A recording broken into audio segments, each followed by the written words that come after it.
नौजवान था और यतीम भी था। शौक बन गया दीन पढ़ने का।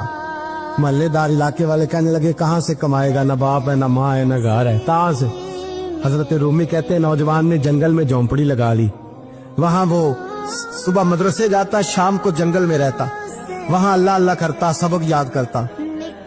एक दिन बादशाह की बेटी रास्ता भूल गई, जंगल में आई सहेलियों के साथ, बॉडीगार्ड भी साथ थे पर रास्ता भूल गई।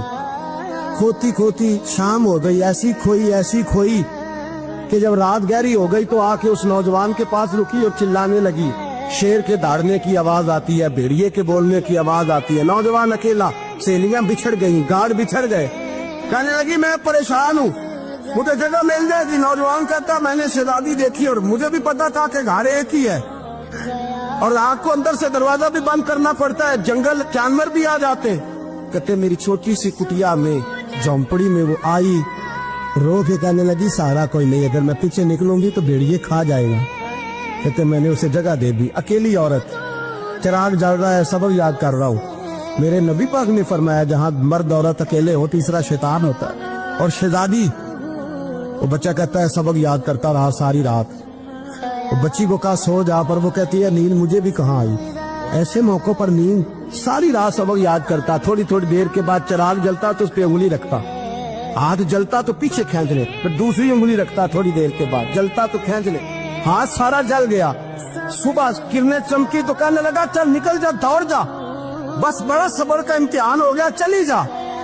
शहजादी बाहर निकली, सिपाही ढूंढ रहे थे। बादशाह खुद जंगल में निकला हुआ था, मेरी बेटी मिल गई। बादशाह तन्हाई में जाके कहने लगा बेटा मैं दुनिया को बताऊंगा कि मेरी बेटी खोई नहीं थी, सिपाही साथ ही थे। ये बड़ा मुश्किल होता है, बेटी तो भूल के भी रात कहीं रह पड़े तो लोग जीने नहीं देते, तो बेटा मुश्किल हो जाएगा मेरे लिए। कहाँ थी? उसने कहा नेक नौजवान के पास। उसने कहा बेटा मैं तो तेरी बात मानूंगा पर दुनिया नहीं मानेगी। अगर उस नौजवान ने किसी को बता दिया कि तू उसके पास थी तो फिर लोग मेरा जीना मुहाल कर देंगे। बेटा मैं मर जाऊंगा, मेरी मजबूरी ये है कि वो कहीं राज ना उगल दे वो नौजवान, उसे कत्ल करना पड़ेगा। औरत ने मिन्नतें की, उस बेटी ने कहा मेरे मौसम को मारोगे, रोई।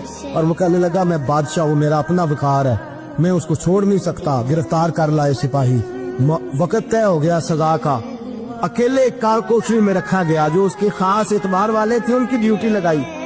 बादशाह ने बुलाया, तालिब इल्म आया। औरत कहने लगी, बेटी कहने लगी एक दफा तो बुलाओ ना, एक सवाल बस पर्दे में रह के पूछना है और फिर जो आपका जी चाहे, मेरे मौसम को मारना तो है तो मर्जी आपकी। सामने खड़ा किया, नौजवान पर्दे के पीछे, औरत खड़ी हो गई।